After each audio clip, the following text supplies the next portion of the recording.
मेरे साथ आज मौजूद हैं चौधरी मोहम्मद अदनान और ये रावलपिंडी से एमपी हैं। इन्होंने 325 अरब की जो ज़मीन है सरकारी, उनके ऊपर तहकीकात की। जब मैंने वो पॉइंट उठाया, यकीन करें मेरी इतनी मुखालफत हुई कि मुझे 10 बार कोशिश की गई ये रेवेन्यू से चेंज करवाने की। तो आपके ऊपर प्रेशर नहीं आया? सारे लोग मुझसे नाराज़ हैं जी, सच्ची जो बात मैं बताऊँ आपको। उर्दू पॉइंट की वीडियोस देखने के लिए हमारा चैनल सब्सक्राइब कीजिए और बेल के आइकन पर क्लिक कीजिए ताकि आप हमारी तमाम आने वाली वीडियो से बाखबर रह सकें।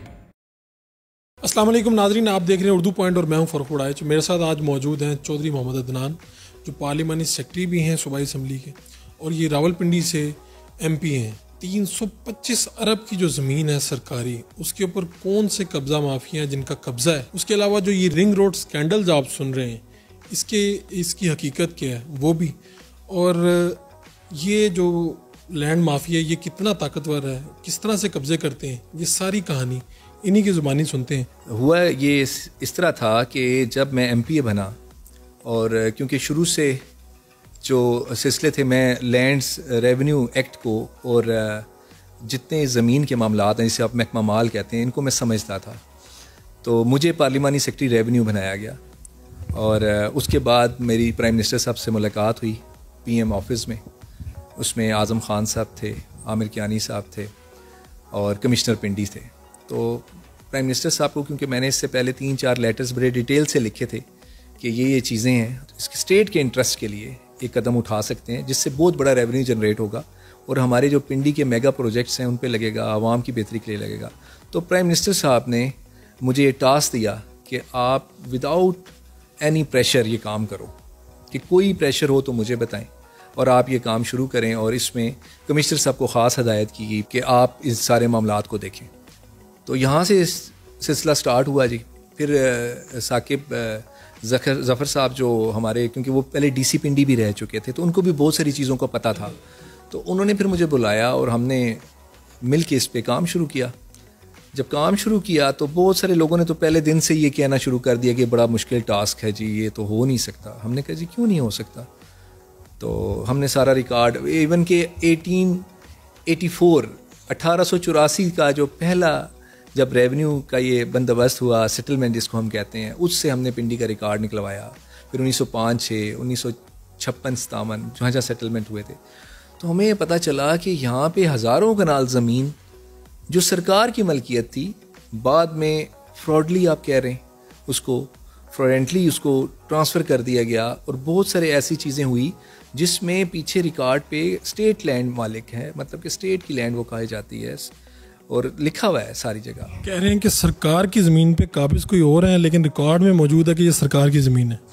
जब हमने रिकॉर्ड उनके सामने रख दिया, और बड़े ज़बरदस्त अफसरान जो थे वो राब्ते में थे, जो वाकई अपने इस इदारे में होते हुए भी, रेवेन्यू में होते हुए, पुलिस में होते हुए, एंटी करप्शन में होते हुए, जिन्होंने बड़ी मेहनत की।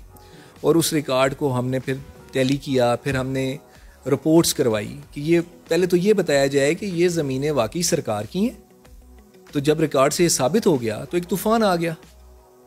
पहले तो ये लोग, अच्छा ये लोग जो माफियाज के हैं ना, ये बड़े सियासी मोतबर बने हुए हैं। ये इनके, अगर आप पुराने रिकॉर्ड पे जाए ना, तो किसी की टैक्स रिटर्न नहीं है, किसी का कोई ज़राए आमदन नहीं है। ये लोग पहले गरीब थे या अमीर थे? देखें, भरम पर्दा एक अल्लाह ताला की ज़ात रखती है। ये सारे जो पठवार में है ना, ये छोटे मालकान हैं, ठीक है। 3-4 फैमिलियाँ बड़ी लैंड लॉर्ड्स फैमिलियाँ थी। बाकी ये जो लोग थे, क्योंकि हमारा जो एरिया, ये खासकर स्कीम 3 से आगे ये जनरल ज़ियाउल हक के दौर में आर्मीज़ को ये स्कीम्स मिली, अस्करीज़ वगैरह बनी। उसके बाद ये बिल्कुल पिंडी का आखिरी सिरा था जहाँ की मैं बात कर रहा हूँ। ये मौज़ा तोपी और मौज़ा कोठा कलां की मैं मेन बात कर रहा हूँ, ठीक है। तो ये जंगल में आता था एक किस्म का, कि ये शहर से बहुत दूर एरिए जाते थे। लेकिन जो ही यहाँ पे जनरल ज़ियाउल हक साहब के दौर में सोसाइटीज़ बननी शुरू हुई, आर्मी की स्कीम्स बन गई, अस्करीज़ बननी शुरू हुई, फिर आगे आप चलें तो DHA आ गया, फिर उसके बाद बैरिया का एक तूफ़ान आ गया। तो जो मालकान थे, या जो असल लोग थे, जो असल मालिक थे, वो बड़े और तरह के थे। एकदम जब आके यहाँ सोसाइटियाँ आई, ठीक है, और लोगों ने देखा कि पानी साथ है, अब बलडोज करी जाएँ और आगे बढ़ी जाएँ, रोकने वाला कोई नहीं है।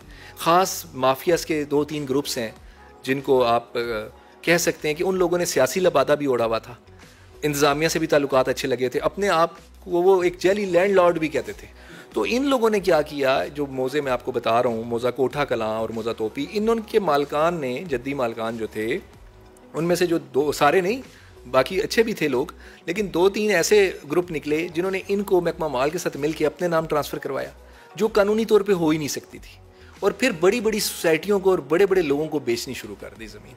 तो साहब, आज मैं आपसे इसलिए जानना चाहता हूँ कि ये जो सारी बातें हैं ये अवाम की अमानत है, और मैं चाहता हूँ कि आज आप इन तीनों पार्टियों में कम से कम पिंडी तक तो आप इन लोगों के नाम लेना, ताकि लोगों को पता तो चले कि इन तीनों पार्टियों के कौन से लोग हैं जो कब्जे करते हैं।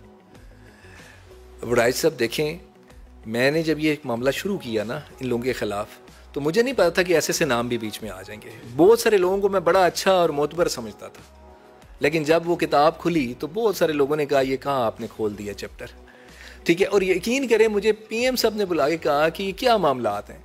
मैंने उन्हें कहा जी अगर आप कानून के मुताबिक चलेंगे और आपने अगर मुझ पर एतमाद किया हुआ है तो मैं फिर सारों के नाम दूंगा। उन्होंने कहा बिल्कुल, हाँ। मैंने कहा जी मैं सारों के नाम दूंगा। देखिए, हमने एक निजी स्कूल की बिल्डिंग थी, मेरे ख्याल में 25 से 30 लाख रुपए महीने का वो रेंट दे रहे थे वो लोग, मैं नाम नहीं लेना चाहता। जिसको दे रहे थे वो भी बहुत बड़ी सियासी शख्सियत बनी हुई थी। जगह वो सूबाई हुकूमत की थी, स्कीम 3 में। अब स्कीम 3 इतना पोश एरिया, 1 अरब रुपए की प्रॉपर्टी, सालों साल से लोग किराए ले रहे हैं, सियासी तौर पे भी मोतबर बने हुए हैं। जब मैंने वो पॉइंट उठाया, यकीन करें मेरी इतनी मुखालफत हुई कि मुझे 10 बार कोशिश की गई रेवेन्यू से चेंज करवाने की। मैंने प्राइम मिनिस्टर को कहा, मैंने कहा जी यही किराया जो वो किसी लैंड माफिया के बंदे को दे रहे हैं या किसी भी बंदे को दे रहे हैं, वही अगर गवर्नमेंट को ये दें तो गवर्नमेंट के इदारों के पास तो इस वक्त हालात हैं कि तनख्वाहों के पैसे नहीं हैं। गवर्नमेंट के इदारों की और आवाम की तो एक जैसी हालत है, दोनों के बहुत बुरे हालात हैं। और मैंने कहा यही पैसे हम लेके आते हैं, और ये सिर्फ एक पिनट है, एक 27 कनाल का छोटा सा पीस है जिससे 30 लाख के करीब किराया लिया जा रहा है। वो बिल्डिंग फिर प्राइम मिनिस्टर साहब ने फ़ौरन कहा, फिर CM साहब ने अपने ऑफिस के थ्रू DC को, पिंडी को कहा। वो बिल्डिंग हमने जब उस पर हम कब्ज़ा लेने गए तो सारे निशानदहियों के बाद, कानूनी तकाजे पूरे होने के बाद, तो वो लोग स्टे में चले गए। कानून ये कहता है, जो आपका लैंड एक्ट है 1966, उसकी सेक्शन 10 के तहत किसी सरकारी ज़मीन पे कोई सिविल अदालत स्टे नहीं दे सकती। इसके बावजूद उन्होंने स्टे लोगों ने लिए, 1 साल ज़ाया किया। और मैं भी बड़ा ज़िद्दी हूँ, मैंने भी प्राइम मिनिस्टर साहब को बार बार कहा कि जी ये, और CM साहब को भी कहा। और फिर हमने वो कब्ज़ा लिया। वो कब्ज़ा लेके हमने उधर फौरी तौर पे थाना शिफ्ट किया, क्योंकि वो दोबारा कब्ज़ा करने के चक्कर में आ गए। और थाना एयरपोर्ट अब वहाँ पे शिफ्ट है, हमारे म्यूनसिपल कॉर्पोरेशन के 3-4 ऑफिस वहाँ पे शिफ्ट हैं, आपके शिकायत सेल के ऑफिस उधर आ गए। तो कहने का मतलब ये है कि जो गवर्नमेंट के इदारे किरायों पे जा रहे थे और किराया दे रहे थे, पहले गवर्नमेंट के इदारों के पास पैसे नहीं हैं। तो ये चीज़ें जो थी, और उससे फिर पहली बार, हालांकि मुझे सारे मना करते थे कि ये काम नहीं हो सकता, लेकिन मैं इसमें मैं मशकूर हूँ प्राइम मिनिस्टर साहब का और CM साहब का। नाम क्यों नहीं बता रहे आप? नाम सारों को पता है, बताए ना, कुछ नाम तो होंगे। पिंडी के कौन से लोग हैं जो ये ज़मीनों पे काबिल हैं? देखिए, ये 3-4 मखसूस ग्रुप हैं, ठीक है। वैसे पूरी पिंडी को पता है, लेकिन आप मेरे मुंह से नाम सुनना चाहते हैं तो मैं भी ले लेता हूँ, क्योंकि फिर वो क्या लोग समझते हैं कि सियासी मुखालफत है। तो तब आप लैंड इसके, मैं तमाम जमातों के लोगों को जानता हूँ जिन्होंने, देखें जी, पहला जो ग्रुप था जिसको हमने सबसे पहले मोज़ा तोपी में, वो चौधरी तनवीर जो सेनेटर नून के, ठीक है, उनके पूरी वो एक लॉबी थी फ्रंट मैनों समेत, मेन वो बंदा था, उसका किरदार था। चौधरी तनवीर साहब के बाद जो अगली फाइल खुली, जब मैं कोठा कलां के लिए मुझे स्पेशल टास्क दिया गया, मैं इदारों का बड़ा मशकूर हूँ जिन्होंने मुझे पुरानी सारी इन्वेस्टिगेशंस दी जो किसी न किसी तरीके से रोकी गई थी, क्योंकि मेरा हमेशा से तमाम इदारों से बहुत अच्छा ताल्लुक़ है। मेरा अपना हल्का कैंट में है, उसमें आर्मी के लोग आते हैं, आर्मी के इदारे आते हैं, एंटी करप्शन आता है, बाकी लोग आते हैं। सो मैं खुद क्योंकि ठीक था, सो इदारों ने मेरे से, जो इदारे के ठीक लोग थे, उन्होंने ताउन किया। उन्होंने पुराने सारे केस मुझे निकाल के दिए। तो उसमें हाजी अमजद साहब जो हमारे MP हैं, उनके खिलाफ एक FIR निकल आई थाना एंटी करप्शन पिंडी की, जिसमें सवां की बेल्ट पे उन्होंने कोई कब्जा किया हुआ था। इतना वो 2012 की कोई इंक्वायरी थी। तो वो मैंने हाजी साहब से बात की, हाजी अमजद साहब मेरे लिए काबिल एहतराम है। मैंने उन्हें कहा कि ये मामला, उन्होंने कहा नहीं जी ये तो जद्दी हमारी जगह थी, ये खाम में चौधरी निसार साहब ने फंसा दिया और उनके कहने पे ये हमारे खिलाफ इंक्वायरी हुई। सो मैंने कहा जी ठीक है, कोई बात नहीं। अगर खुद इंक्वायरी की, जब मैंने वो रिकॉर्ड मंगवाया जी, तो वहाँ पे एक होती है शर्त वाजिबुल अर्ज, जिस पे पूरे मौजे की शराइत तय होती हैं, ठीक है। वो 1905 में भी बनी है, 1956 में भी बनी है, 1884 में भी, जब भी बनती थी। ये जो हमारा महकमा माल का निज़ाम है ना जी, है बड़ा ज़बरदस्त है। लोग कहते हैं इसमें बड़ी चीज़ें हैं, लेकिन अगर आप कानून के मुताबिक चलना चाहें और आपके बड़े बड़े ज़बरदस्त अफसरान हैं इस महकमे में जो समझते हैं और उनको पता है कि हमने स्टेट लैंड को या रफ़ायामा की ज़मीन को किस तरह बचाना है, तो मुझे पिंडी के रेवेन्यू एक बड़े सीनियर अफसर ने एक रिपोर्ट दी शर्त वाजिबुल अर्ज़ कोठा कलां की, दरिया सवां और करंग जो इसमें से बहती नदियाँ जितनी भी हैं वो मलकियत सरकार हैं। यानी कि हाजी अमजद खान साहब का जो दावा है वो गलत साबित हुआ। वो उस पर फिर जाहिर है मैंने हाजी साहब को कहा, तो हाजी साहब ने कहा नहीं जी शर्त वाजिबुल अर्ज़ जो है ये है वो है। मैंने कहा जब एक कानून बना हुआ है, फिर बोर्ड ऑफ रेवेन्यू में भी बात तय हुई, फिर पुरानी रिपोर्ट सारी निकाली गई उसमें। अच्छा, उसमें मज़े की बात यह कि 2013 में हाजी साहब के ख़िलाफ़ और बाकी लोगों के ख़िलाफ़ जो कंप्लेन थी वो DHA ने की थी। DHA का लेटर था कि सवां को तंग किया जा रहा है और फ्लड का ख़तरा है। उस रिपोर्ट पे मैंने महकमे से रिपोर्ट मांग ली। जब रिपोर्ट मांगी तो उसमें बड़े बड़े लोगों के नाम आ गए जो सवां पे मेन GT रोड पे अब सवां है जी। इस वक्त मंथली वहाँ से लोगों की आमदन करोड़ों रुपए है जिनके पास कब्जे हैं। उनमें सारे जब मैंने ये देखा तो मैंने CM साहब को बताया, तो खान साहब ने मुझे, प्राइम मिनिस्टर साहब ने सबके सामने कहा कि अदनान किसी को नहीं छोड़ना, चाहे वो अपनी पार्टी का हो या किसी पार्टी का हो। तीसरी पार्टी पीपल्स पार्टी, उनका कौन है?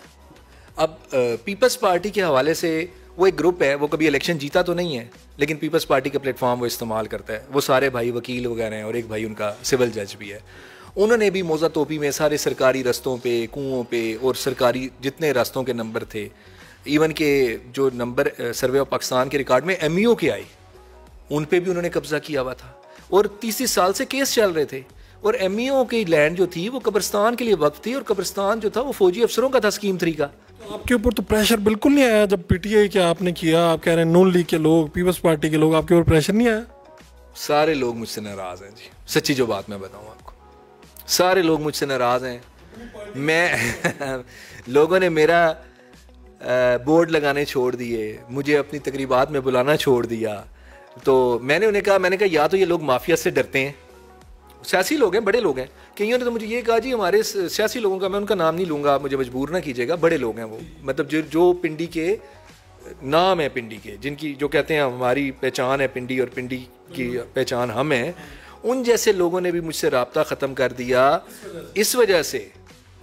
तो बाद में मुझे पता चला कि उनके भी मफादात कहीं ना कहीं, कभी जलसों के पैसे ले लेने, कभी बाकी मामलात कर लेने, कभी कोई किसी बंदे को oblige करवा देना। कभी एक बात नहीं समझ पाया, जब आप इतना अच्छा काम कर रहे थे तो आपका पार्लिमानी सेक्रेटरी आप रेवेन्यू के थे और आपका पोर्टफोलियो चेंज हो गया, आप आ गए हैं सोशल वेलफेयर में, ये क्या चक्कर है?